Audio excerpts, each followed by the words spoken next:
Pero ese programa sacaba lo peor de mí, que también es una parte de mí, ¿eh?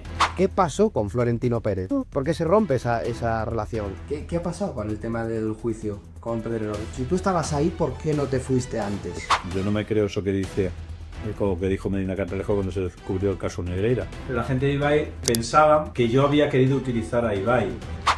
Trabajé y aprendí del número uno, que es José María García. Llegó a ofrecerme presentar el programa de Jugones al mediodía a comer, cuando 15 días antes me dijo que no me llevaba a Jugones porque en el tiempo que yo entraba, que entraba un minuto, decía que bajaba la audiencia. Yo no creo en la honestidad de todos los árbitros. Creo, en general, en la honestidad de la mayoría, pero no en la honestidad de todos los árbitros. Han separado y han aislado totalmente a los deportistas de los medios de comunicación. Es que ahora arbitra el de arriba, no arbitra el de abajo. Si el de abajo ahora es una figura decorativa. Sí, eso ha cambiado todo. Antes tú hablabas con los jugadores diariamente, prácticamente. ¿Tú confías en lo que ha dicho Piqué? Estamos en la puerta de la casa de Ciro López. Hoy hemos venido a su casa a comer y a hablar de absolutamente todo. ¡Hombre! Pasa para adentro, anda, pasa para adentro. Esta luz se enciende y se apaga. Te invitas a comer, ¿no? Te invito a comer, anda, te invito a comer. No, Venga, pasa. vamos para allá. A ver qué lío me meto. Hoy hemos venido a comer a casa de Ciro López, uno de los periodistas más míticos del deporte de nuestro país. Un hombre que ha sabido adaptarse a los nuevos tiempos de la comunicación en redes sociales y que reconoce que además de ser amante del fútbol y del baloncesto, también lo es ahora del golf. Viviremos un día en su casa, comiendo, cerca de su familia, de sus amados perrinos y en un entorno en el que se siente muy cómodo, el de las redes sociales, el del periodismo y el del deporte. Así que suscríbete al canal antes de comenzar, activa las notificaciones, deja un pedazo de me gusta, que hoy comemos con Ciro López. A ver, ¿qué has inventado? ¿Qué me quieres? Eres uno de los primeros invitados. No, yo o soy el primero o no salgo. Está bueno esto, Julita. Joder, ha estado haciéndose el caldo toda la noche. Está bueno, ¿qué dices tú? Sí. Tampoco lo ha hecho Julita. Oye, perdona, la ha hecho una olla, que es lo mismo, ¿eh? Pero quien pone las cosas soy yo, no tú. Cuidado que tiene rima lo de olla. ¿Qué nivel de cuñadismo? La etapa del Deportivo. La etapa del deporte fue muy chulo. Tuve muchas dudas, ¿eh? No te creas que yo me quedé fuera de Onda Cero, de Coruña, que me había fichado 2 años antes, y de pronto, no sé, a uno de los iluminados que mandaban en Onda Cero, porque estaba funcionando muy bien el programa y las narraciones y tal nos estaban saliendo muy bien a nivel de publicidad. Bueno, pero de pronto de un día para otro me dijeron que dejaban de contar conmigo. Y entonces nada, pues se enteró el endello y al cabo de 15 días o una semana, cuando ya estaba un poco organizándome para volver a Barcelona, pues me llamó. Se había quedado sin jefe de prensa porque había un jefe de prensa que se llamaba Pati Blanco, que lo había fichado el Corte Inglés como director de comunicación del Corte Inglés en Galicia, y entonces pues me propusieron a mí a ser el jefe de prensa del Depor. Digamos de una forma más profesional, porque Pati era directivo y además, como era periodista, pues hacía también un poco de jefe de prensa. Coincidiendo luego con una de las mejores etapas también del club. Sí, volvía otra vez a ser... Bueno, nunca lo había dejado de ser, o sea, porque es verdad que se pierde la Liga del 94, pero ya en el 95 se gana la Copa del Rey. Y ya el Depor empezó a reforzarse con Flavio Conceição. Ya tenía antes a Mauro Silva, a Beto, pero ya había fichado también a Flavio Conceição. Después fichó a Rivaldo, a Jan Miña. O sea que bueno, que seguía siendo un equipo grande, aunque hubo un momento ahí que no lo pasamos muy bien. O sea, incluso estuvo casi al borde del descenso. Me acuerdo que el partido que nos relanzó precisamente fue contra el Real Sporting de Gijón. Oh, qué raro. Habíamos fichado a Lionel Scaloni, a Manteca Martínez y a Loco Abreu. Y ganar ese partido pues significó que empezamos a mirar un poquito hacia arriba, pero de haber perdido ese partido nos habíamos colocado en zona de descenso. O sea, era un desastre, un desastre. Oye, ¿ya ha cambiado mucho el fútbol, la liga, todo lo que era por entonces hasta el día de hoy? El fútbol, el entorno también del fútbol, ¿no? Toda la relación que se mantenía antes con el futbolista. Sí, eso ha cambiado todo. Antes tú hablabas con los jugadores diariamente, prácticamente. Si tenías una emisora de radio, pues si trabajabas en radio, pues podías quedar con ellos para que entraran al mediodía después del entrenamiento. Si eras amigo, pues tenías más posibilidades. Si no te llevabas bien, pues bueno, pues tenías menos, pero bueno. Y después, por ejemplo, en la relación con los futbolistas, en los viajes, por ejemplo, ibas a los mismos hoteles que de equipo, viajabas en el mismo avión, a veces en aviones charter, y eso generaba mucha más interrelación entre el deportista y el periodista, ¿no? Entonces, en eso ha cambiado totalmente, ¿verdad? Es un coto cerrado, han separado y han aislado totalmente a los deportistas de los medios de comunicación. El Barça y el Madrid, te hablo de Barça y Madrid porque son los más grandes, ¿no? Tú ibas a los entrenamientos, primero veías todo el entrenamiento completo, de principio a fin. Muchas veces estabas al borde del campo. Sí. O sea, cuando entrenaba en la ciudad deportiva y tal, que a lo mejor no había tanta grada, estabas a pie de campo, ibas entrevistando a los jugadores según iban saliendo del entrenamiento. Estabas ahí en la puerta del vestuario, iban saliendo, y había días que a uno le apetecía hablar y a otro que no le apetecía hablar, pero que todos pasaban por delante tuyo. Y tenías tú la oportunidad de decirle, oye, Julio Alberto, Calderé, yo hablo de la gente del Barça, porque era donde empecé a trabajar, ¿no? Unas veces te decían, no, ahora no puedo, que tengo mucha prisa, no me grabes, llámame si quieres a casa que te atiendo. Tú eres muy madridista, has cubierto siempre la información del Real Madrid también. ¿Qué pasó con Florentino Pérez? ¿Por qué se rompe esa relación? Bueno, la rompe él, pues porque yo no tengo claro, sí tengo claro a partir de qué viene esa falta de relación o ese distanciamiento. Sé que es una entrevista con José María García. La única duda, que un día se lo preguntaré, porque yo creo que estamos en vías de que la solución, que el tema se aclare. La única duda que tengo es si es por haber entrevistado a José María García o por una cosa que dijo José María García que a él le llegó, digamos, cortada. En esa entrevista que yo le hago a José María García en Twitch, en una de las primeras entrevistas que hice en Gracias por Venir, era la semana en la que se había presentado la Superliga. Entonces yo le pregunté, claro, aunque la entrevista era para hablar de José María y de su vida, evidentemente yo soy periodista por encima de todo. Y entonces es la semana que sale lo de la Superliga, que la presenta Florentino en un programa de televisión, y yo me veo obligado a preguntarle a José María qué le parece. Pues empieza a desbarrar, y en una de las cosas que dice, que después es lo que sirvió de titular y salió en todos los periódicos, es que Florentino era el mayor cáncer que había tenido el fútbol español, el deporte español, dijo, en su historia.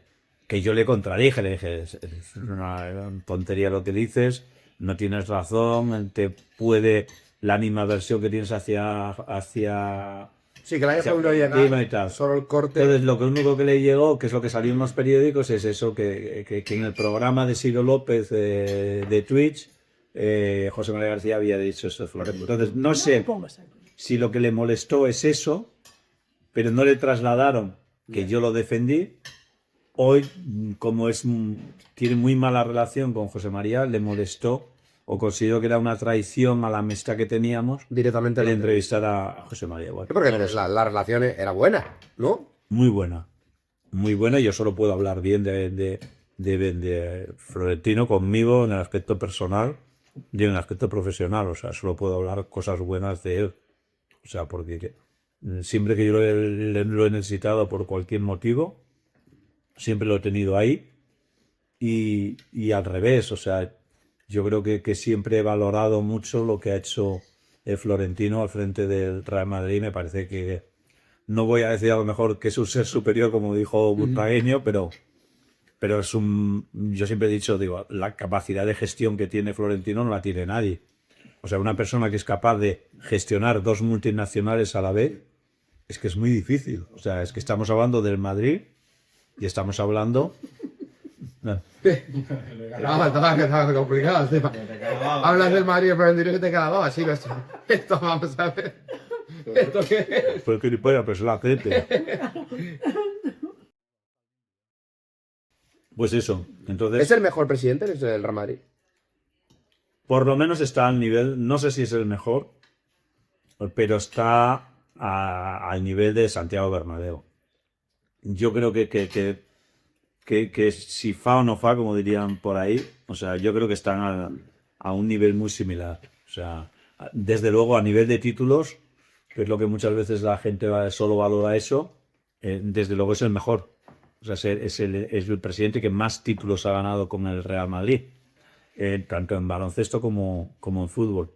Pero yo diría que sí, que está al nivel de Santiago Bernabéu, sin lugar a dudas. Como además con una salvedad, que don Santiago Bernabéu tuvo un hombre a su lado, que es Raimundo Saporta, que por ejemplo, que el Madrid estuviera como fundador de la Copa de Europa es obra de don Raimundo Saporta, porque él estaba educado en Francia, él además cuando hablaba castellano era con mucho acento francés y don Raimundo era una mente privilegiada. No digo que la de don Santiago no lo fuera, pero digamos que sobre todo en los últimos años el Real Madrid lo gestionaba más don Raimundo Saporta que don Santiago Bernabéu. Y por eso digo que en ese sentido tiene más mérito lo que ha hecho Florentino, porque él es el que gestiona a todos los niveles, en lo bueno y en lo malo. El Madrid estaba muy tocado cuando llega Florentino al frente del club y vuelve a levantar al Real Madrid, que eso también es un mérito que ha tenido. Cuando llega Florentino, para que la gente que no conoce la historia se haga una idea, era un poco el Barça que recoge Laporta con Bartomeu. Era un equipo en crisis económicamente, no podía fichar a nadie, estaba en una situación muy, muy complicada, fruto, bueno, pues de gestiones, algunas muy malas, otras regulares. Con eso no quiero decir que Lorenzo Sanz lo hubiera hecho mal. Yo creo que viene más de la anterior etapa de Ramón Mendoza, que es el que instauró aquello del club de los 100 millones, de la Quinta del Buitre, que le pagó 100 millones para evitar que se pudieran ir a otros equipos y tal. Y bueno, pues la situación económica era la que era, tanto como que Florentino es el que avala el fichaje de Luis Figo, es decir, el que pone el dinero, después lo recupera. O sea, no digo que se lo regalara al Real Madrid, pero el avalista, el que pone el dinero para fichar, por ejemplo, a Luis Figo, y no sé si Flavio Conceição, que también llega en la primera etapa de Florentino, es Florentino Pérez. Entonces, la situación económica era, sí, era muy complicada, muy complicada. Aquello de Figo tuvo que ser la de Dios, ¿eh? Nos lo robaron. Yo no me lo creía, ¿eh? Horroroso. Yo no me lo creía. Yo pensé Persona que non grata ya en este pensé que no, momento. que era una estrategia de Florentino para ganar las elecciones, pero que no lo tenía cerrado. No lo tenía cerrado. Yo creo que a mí me lo cuenta, él viene a una... la llegada de Florentino a la presidencia del Madrid coincide con mi llegada a Telemadrid, de ahí viene nuestra amistad. Entonces yo hago un debate no debate, porque no quieren debatir y entonces hacen entrevistas individuales. Entonces hago una entrevista a Lorenzo Sanz y le hacemos otra entrevista a Florentino. Y ahí Florentino un poco deja traslucir o insinúa que tiene cerrado Luis Figo. Yo no me lo podía creer. Yo tenía además primera relación con Barcelona, con periodistas de Barcelona, llamaba, me dijeron, escúchala que hemos mandado, incluso estaba de vacaciones, me acuerdo, en una isla del Mediterráneo, Luis Figo, y el Sport, por ejemplo, mandó a Toni Frieros, que es era muy amigo de Luis Figo, y ahí le dijo que no, que eso no era verdad y todo esto. O sea que y la verdad es que fue el gran bombazo, y es lo que le hace ganar las elecciones a... Sí, pues sí. O sea, fíjate que Lorenzo Sanz las pierde ganando la Copa de Europa. Y que dices, bueno, pues, joder, es que el Madrid ganaba habitualmente la Copa de Europa. No, el Madrid ganó en el 66 la última Copa de Europa, que era la sexta, y hasta el año 98 no vuelve a ganar la Copa de Europa. Y en el 2000 lo que gana Lorenzo Sanz es la octava. Con lo cual dices, es que no votar a Lorenzo Sanz en un país que somos resultadistas, Dios la gana contra la Copa de Europa. Y eso es lo que le hace ganar las elecciones, sin lugar a dudas. En el Barça, Tú siempre has sido claro. Caso Negreira. ¿Qué quieres que te diga? ¿Cuál ¿El es? Barça ganó Mentira. los títulos por Negreira? No. En la mayoría de los casos no, pero ¿Pero tú crees? creo que hay algunas de las ligas que se ganaron, sobre todo las que estuvieron más igualadas, que seguro que sí. ¿Pero tú crees que realmente hay un... O sea, el Real Madrid se ve perjudicado, por ejemplo, por el tema arbitral? Porque yo te vengo viendo en Twitch estos días y estás con que el Madrid se ve perjudicado por el tema arbitral. Yo no creo en la honestidad de todos los árbitros. Creo, en general, en la honestidad de la mayoría, pero no en la honestidad de todos los árbitros. Yo no me creo eso que dice, como que dijo Medina Cantalejo cuando se descubrió el caso Negreira, de que no, todos los árbitros son honestos. ¿Qué pasa? ¿Que es la única profesión en donde el 100% es honesto? O sea, hay jueces deshonestos, hay profesores deshonestos, hay científicos deshonestos, hay fiscales deshonestos y en la única profesión hay periodistas deshonestos y en la única profesión Así. ¿Periodistas deshonestos así? y la única profesión que no hay es en el estamento arbitral. Pero lo sabes. Entonces yo no me fío y después de ver lo que he visto en las últimas jornadas me fío todavía menos. O sea, evidentemente vuelve otra vez a reafirmarme en mi idea que tienen que desaparecer para que volvamos a creer en los árbitros, o algunos volvamos a creer en los árbitros, tienen que desaparecer todos los que de una u otra forma estuvieron relacionados con Negreira. El videoarbitraje es una buena herramienta, yo no estoy en contra de él, Claro que sí.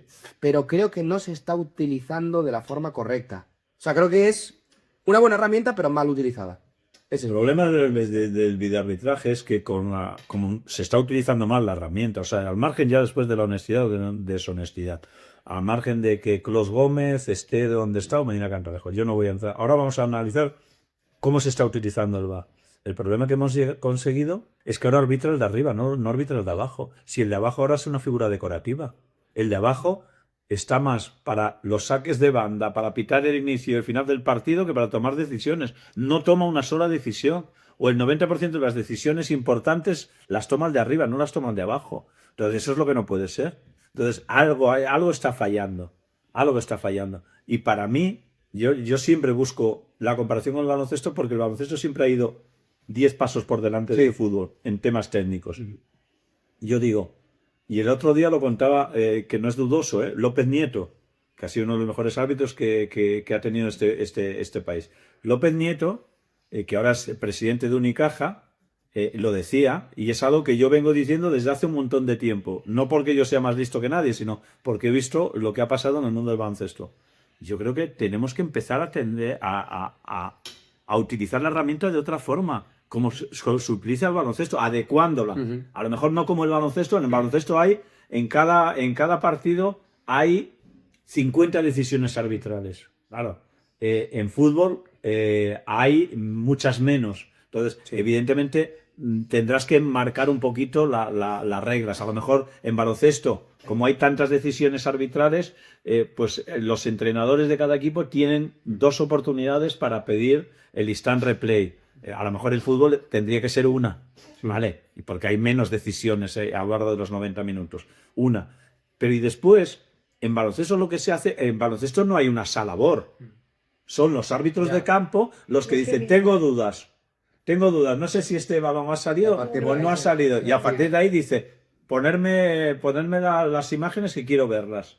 Entonces, ese es el árbitro de campo, sigue arbitrando el árbitro de campo, no arbitra el de arriba, no le llama ninguno de arriba. Es el árbitro o los 3 árbitros que hay además, que dicen, no he visto esa jugada, estoy tapado, me está pidiendo, hay un jugador que me está como loco pidiendo que se revise esa jugada. Bueno, pues que se lo diga al entrenador y el entrenador que me pida ese instant replay. En el baloncesto lo que se hace, y en fútbol también se podría hacer, es decir, solo tenéis los entrenadores una oportunidad de pedir el instant replay. ¿Eso qué va a evitar? Que te pidan el instant replay para cualquier gilipollez. Claro, que el VAR no se interveniendo cada 2x3. O sea, eso es esto.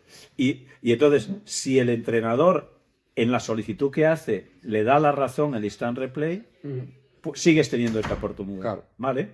Y después, insisto, es el árbitro el que tiene que ser honesto consigo mismo, y si hay jugadas en las que él ha estado tapado, no la tiene clara, hay un equipo que le protesta, dice que es una mano, que no, ¿cómo no es posible que no la hayas visto? Bueno, pues él mismo pide que intervenga el VAR. O sea, lo que no puede ser es que el VAR arbitre el de arriba. Claro. O sea, no puede ser. Después de comer un heladito de postre y nos vamos a adentrar en el lugar en el que Ciro López hace sus directos de Twitch. Vamos a hablar mucho más de periodismo, de comunicación, de la gente con la que ha trabajado, con los que lo ha pasado muy bien y otros que no le han caído tan bien. Lo descubrimos todo en el lugar del stream de Ciro López. ¿Te hubieras imaginado alguna vez estar aquí? En un sitio como este, o sea, estás empresa convencional y de repente años después te encuentras aquí, en un setup, en Twitch, en YouTube, redes sociales. Ya, pero tampoco nunca te planteas cómo va a ser el periodismo dentro de 20 años. ¿Tú te lo imaginas? No me lo imaginaba. Sí es verdad que yo siempre aunque soy muy malo en el tema de electrónica, informática y todo esto, porque desgraciadamente cuando nosotros estudiábamos, pues ahora los chavales, yo lo sé por mi hijo Xavi, que es de la misma edad que tú, y seguro que alguna asignatura de informática debisteis tener. Sí. O sea, bueno, nosotros no. Pero sí es verdad que sin saber, pues, por ejemplo, a mí cuando la gente me dice, coño, pero ¿por qué te pones a jugar a los juegos como los chavales y tal? ¿Lo haces un poco para captar la atención y caerles bien? No, digo, a mí, yo desde que aparecieron los primeros ordenadores, sí, y cuando ya eran pues asequibles por el precio a la gente de a pie, yo siempre tuve ordenador. O sea, siempre he estado muy a lo último, quizás porque he sido también muy consumista. O sea, cámaras de fotos, reflex.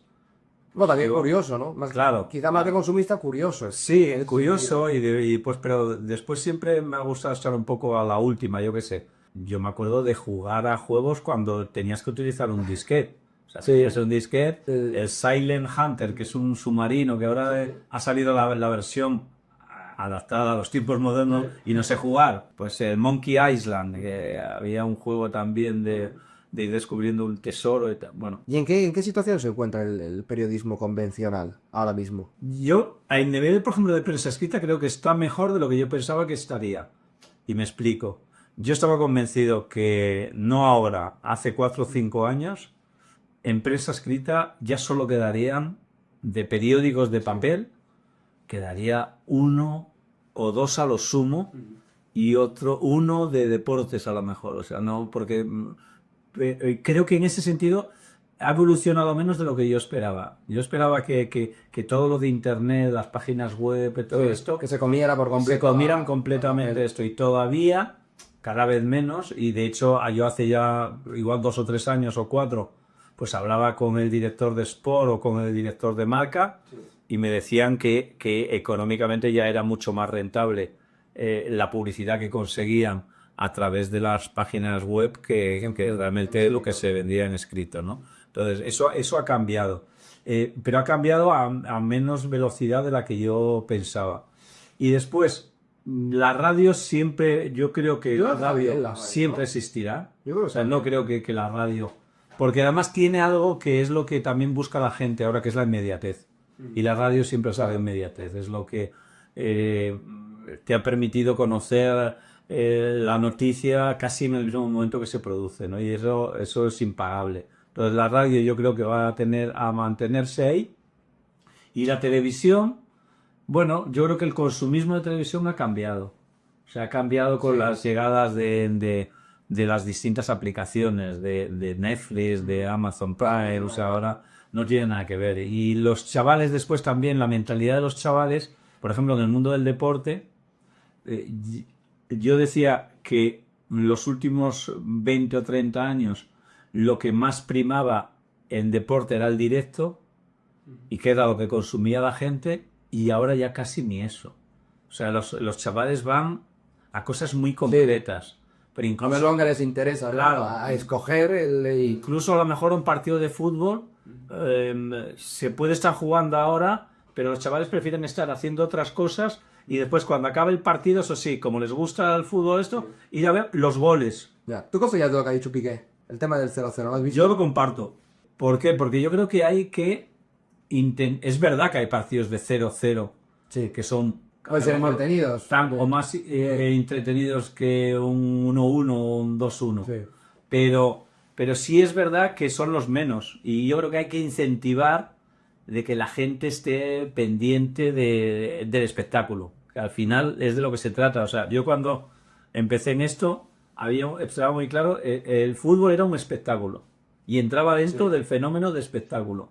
Ahora yo creo que eso se ha perdido, ¿no? Entonces creo que habría que recuperarlo de alguna forma. Y después, siempre pongo el ejemplo del baloncesto, y antes hablando contigo lo he vuelto a poner. El fútbol es demasiado novelista. O sea, Sí, en baloncesto y en otros deportes, yo hablo de baloncesto porque es lo que más conozco, pero y en otros deportes se ha evolucionado. Se ha cambiado incluso reglas.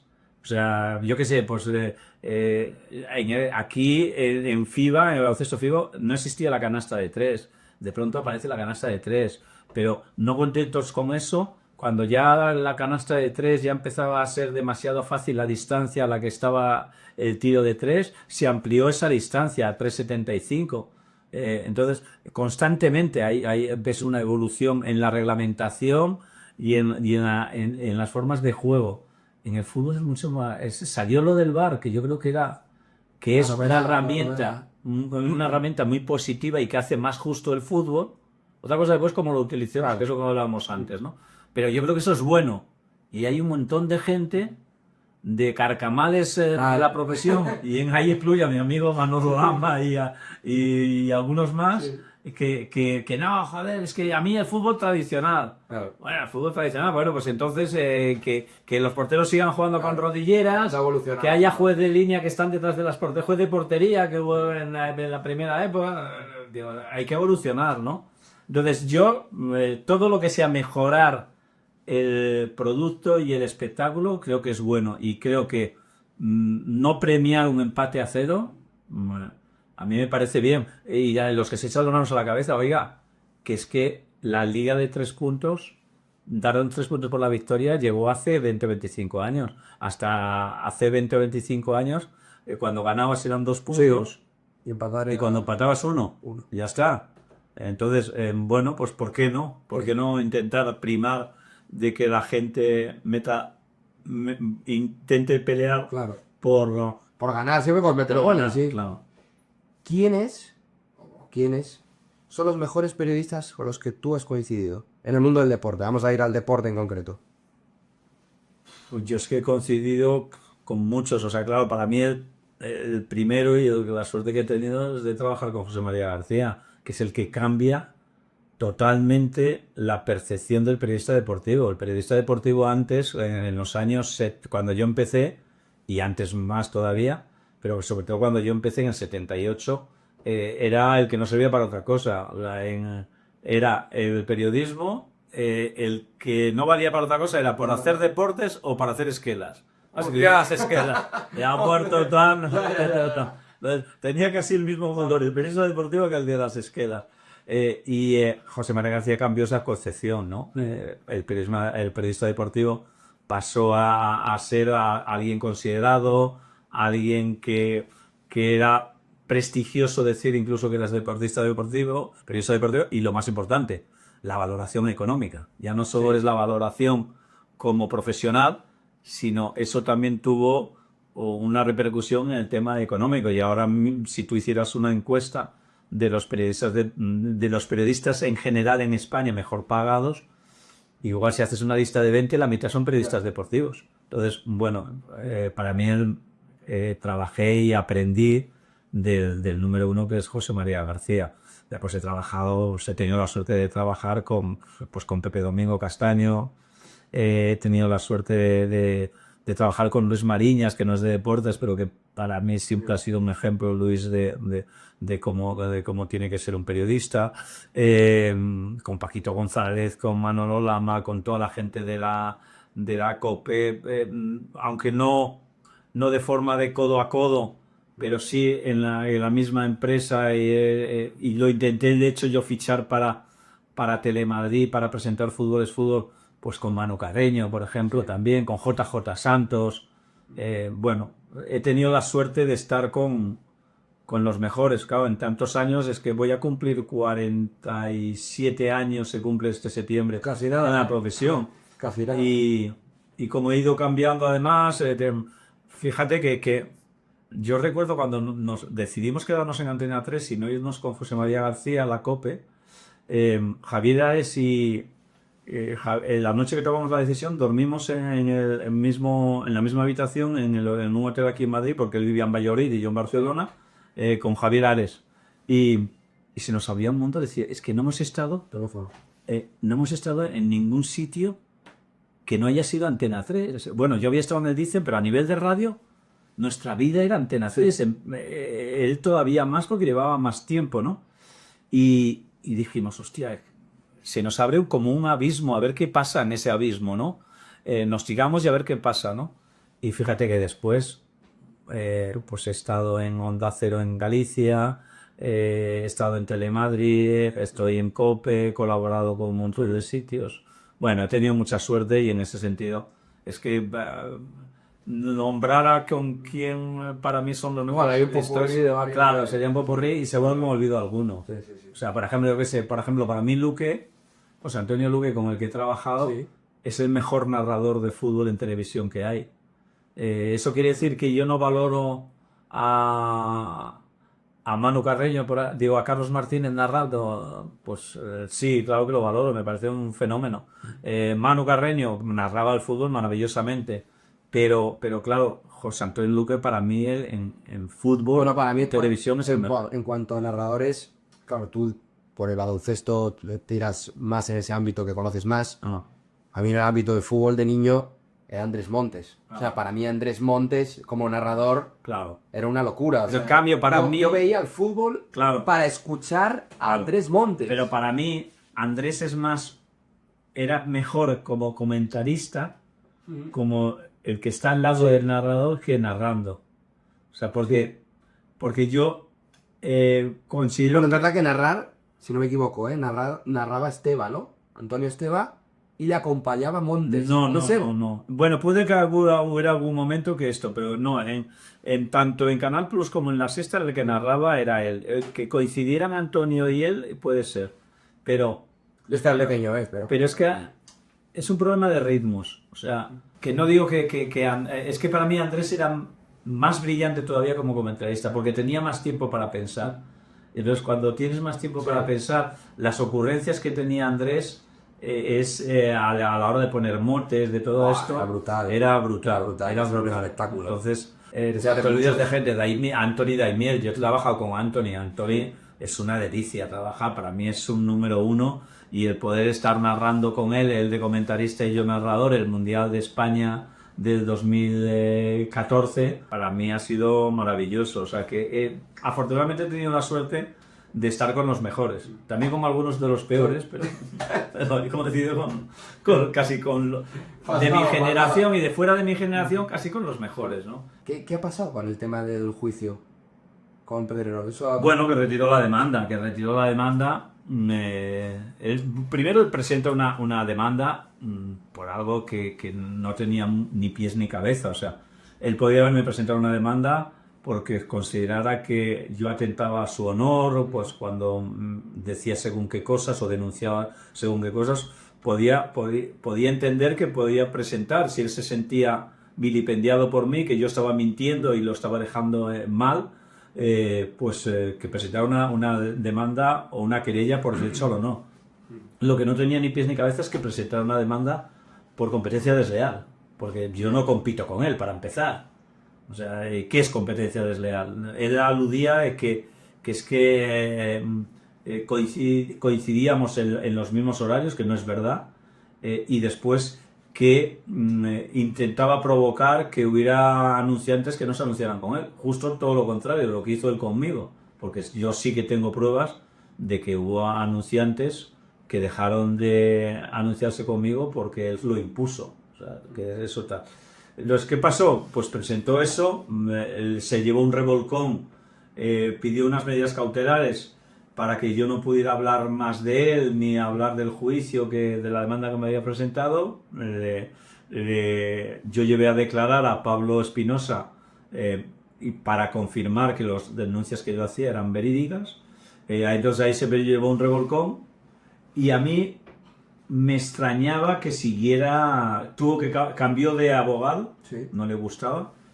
Y entonces, bueno, yo siempre estuve convencido, conociendo cómo es el personaje, que iba a retirar la demanda de alguna forma. Porque no tenía nada que ganar y tenía muchas cosas que perder. O sea, ya se había llevado un revolcón y había quedado bastante en evidencia. Y de hecho, yo creo que en la sexta hubo ciertos movimientos para ver qué estaba pasando. Y al final, bueno, pues una semana antes retiró la demanda porque sabía, yo creo que los abogados le dijeron, lo que dice Ciro es verdad, tiene testigos, en lo que metió la pata en el programa de Ibai, que va a ir a declarar a alguien pues para denunciarte de algo más que de acoso laboral, es verdad, y puede existir esa persona que diga eso, y supongo que él se bajó del burro y diría, pues sí. Entonces, él tenía todas las de perder y nada que ganar. Esa metedura de pata Es que- con Ibai, eso fue real totalmente. Eso fue real. Eso fue una metedura de pata real. Fue gorda, ¿eh? Gorda. Y es verdad, claro, la gente de Ibai, no Ibai, pero la gente de Ibai se molestó porque pensaban que yo había querido utilizar a Ibai para hacer una denuncia. Y yo lo que les decía, digo, si yo quiero hacer esa denuncia y ganar adeptos y seguidores, lo hago en mi canal, no lo hago en el canal de Ibai. O sea, ya sé que tiene mucha más resonancia el canal de Ibai que el mío, pero es igual. Una denuncia de ese tipo, de lo que yo dije, hubiera tenido la misma resonancia en mi canal que en el suyo, porque se hubiera hecho eco todo el mundo. O sea, eso no esto. Entonces fue una metedura de pata que además yo lo que he dicho, el gran perjudicado fui yo, porque por culpa de eso, él retira la demanda. A mí no me cabe ninguna duda de que él retira la demanda porque sabe que va a ir a declarar a una persona que va a decir una serie de cosas que son verdad y que él iba a quedar en muy mal lugar, ¿no? Entonces, a mí me perjudicó más que me benefició. Pero entiendo por dónde vino el error. Yo cuando llego y me están poniendo el micrófono, pregunto si estamos en directo. O si, cuando me están poniendo el micrófono, yo creo que pregunto si estamos en directo, pero refiriéndome a si ellos ya están en directo. Yo cuando llego ya están en directo. Sí. Ibai, me parece que estaban los Buller, y entonces, claro, el técnico, lo que debió entender el técnico de sonido, cuando yo pregunto si estamos en directo, es si yo estaba en directo ya, si el micro si ya se me oía.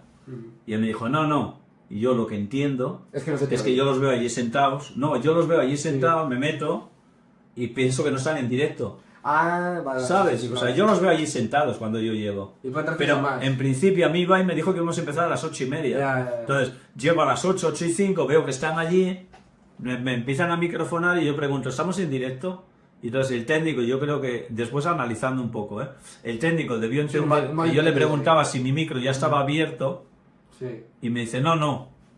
Y entonces Bueno, yo luego- me meto allí confiado de que estamos Bueno, fuera de esto. Sí, malentendido. Luego, Sí. con este tema, y la última para cerrar aquí y nos vamos a Kikis. ¿Ir a jugar a golf? Sí, tengo que ir a jugar a golf.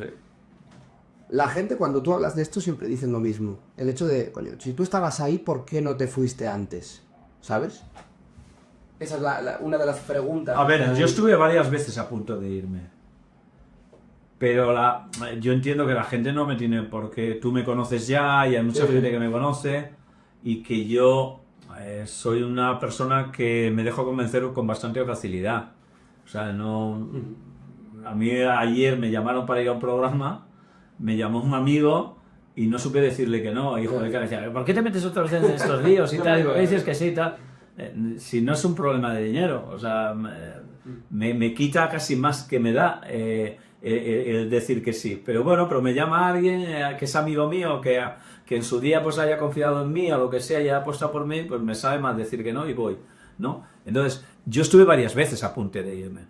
Y de hecho hay una que tiene millones de seguidores, la famosa de tal. Yo ese era la segunda vez que que me voy del programa y digo que no vuelvo.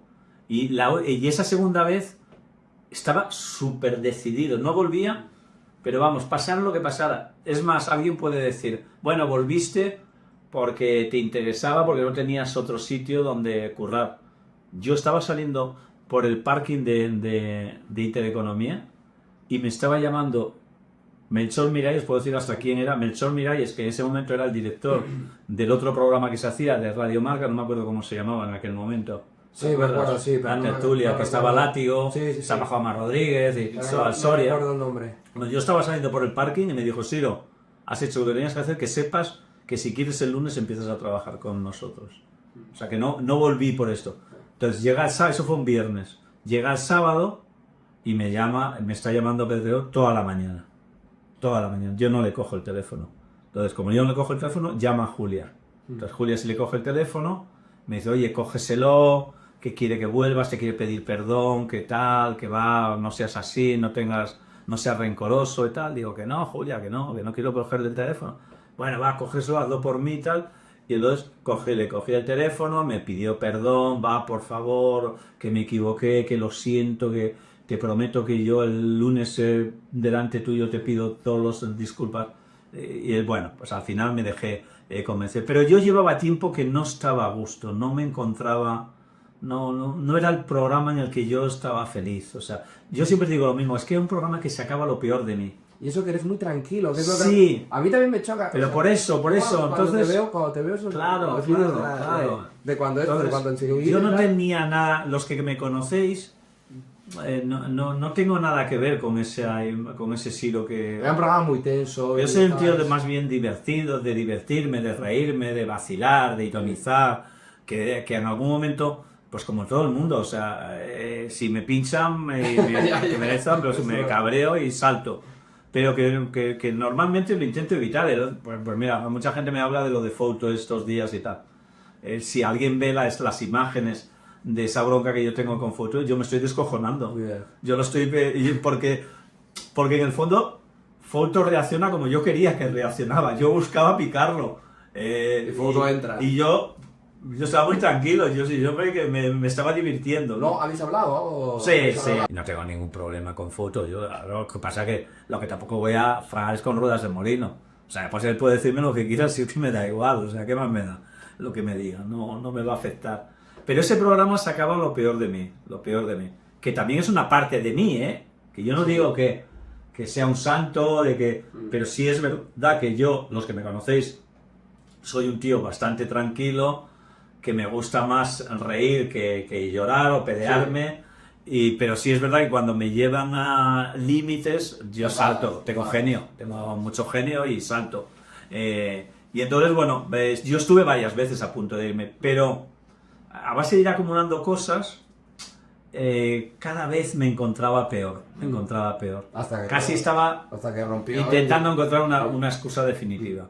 Y la excusa definitiva me la puso él en bandeja el primer mes de irnos a Antena 3, de cuando nace el chiringuito, porque hasta ese momento es Punto Pelota. Pues en la primera oportunidad, pues cuando nos toca hablar de... Bueno, en las negociaciones previas con Antena 3, yo estoy con él, como su hombre máximo de confianza, estoy con él. Yo sé los números de lo que cobraba cada uno, de todo, lo que nos ofrecían en Antena 3 y lo que nos ofrecían en 13 Televisión, que también estuvo detrás. Y entonces, cuando ya empezamos, yo además le digo, oye, por mí no te preocupes, págame lo que consideres que tienes... no, te voy a pagar lo mismo que cobrabas antes, en Punto Pelota, no te preocupes, porque eso lo puedo asumir y tal. Y resulta que llega la primera semana... Y me dice, oye, tenemos que hablar porque de aquello que te dije ya no te lo puedo dar y tal. Digo, bueno, lo que te he dicho y tal. Al cabo de 2 semanas volví otra vez. Porque yo noté, por ejemplo, yo me entero que estamos ya trabajando en Antena 3 una semana después de que estuvieran ya la gente trabajando allí. A mí me avisa para incorporarme un día antes de hacer la presentación. Ya noté que algo... Él Él es mucho de... Él es muy... eso lo dijo también Pablo Espinosa, y ahí lo tiene muy bien esto. Él es muy de palo y zanahoria, o sea, de enamorarse y desenamorarse. O sea, él era capaz de, durante el mes de diciembre, que estuvo negociando con Antena 3 y con 13, de contar conmigo para todo, de llamarme por la noche a la hora que fuera para decirme, oye, ¿qué hacemos, tío? ¿Nos vamos aquí o no nos vamos aquí? ¿Qué te parece lo del dinero, lo profesional? O sea, de confiar en mí plenamente, y después de pronto llega el 22 de diciembre, firma por Antena 3 y olvidarse de mí. Ahí rompe todo. Y llegar en enero, sin tapón, sin ningún motivo, a seguir poniéndome trabas. Entonces, bueno, yo había dicho que no. En la última etapa de Punto Pelota había dicho 2 veces que no a Manolo Lama y a JJ Santos para irme a Telecinco, al programa que hacían ellos en el Tiki-Taka, me parece que se llamaba. Y entonces ya pues en enero, a la tercera vez que se me desdijo y que me intentó casi como decir, como provocar, ¿no? Para decir, bueno, ¿qué estás esperando? Que te diga que no, ¿no? Entonces la última vez me acuerdo que fue a finales de enero, cuando estábamos finalizando el mes, y me dijo, oye, que tenemos que hablar, y era la tercera vez que me se iba a desdecir de lo que me había dicho. Y entonces ahí le dije, digo, no te preocupes, digo, no tenemos nada más que hablar, no te preocupes, no vamos a discutir nada, digo, porque no te lo había dicho, pero tengo una oferta desde el mes de octubre de Mediaset y me voy a ir. No, por favor, por Dios, no te vayas, que tú eres una pieza indiscutible para mí y tal. Todo lo que me discutía hasta ese momento, Sí. de que no había dinero, de que no sé qué, de que no sé cuánto, de que yo te insinuaba poco menos que yo era un problema más que una solución, se convirtió en que sí a todo, e incluso llegó a ofrecerme presentar el programa de Jugones al mediodía con él, cuando 15 días antes me dijo que no me llevaba a Jugones porque en el tiempo que yo entraba, que entraba 1 minuto, decía que bajaba la audiencia, y yo le dije, no me podrás decir que por 1 minuto que entre yo te va a bajar la audiencia del programa. Digo, estás de coña, ¿no? Bueno, pues después de decirme eso, 15 días después, cuando yo le digo que me voy, me ofrecía presentar con él, ser copresentador con él del programa. En aquel momento la segunda división la tenía la sexta, la segunda división del fútbol la tenía la sexta, y me ofrecía ser el comentarista de los partidos de fútbol del Deportivo de La Coruña, que estaba en segunda, y del Lugo, que ya estaba también en segunda. O sea, todo lo que me había negado antes me lo ofrecía después, pero ya estuvimos ahí, hasta ahí llegamos, y me quedé muy a gusto. Vamos a ir yendo, yo creo. Sí. Pero es que diciendo gol, porque claro, es que te lo digo por el sol, porque claro, no se va el sol y entonces es un problema. No puedo jugar.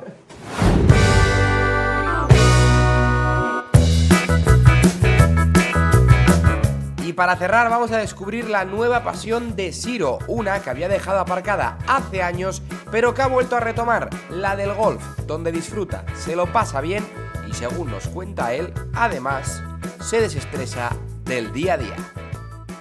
El primero he salido bien, el segundo también, y el tercero ahora en ese par 3 he pegado una mierda.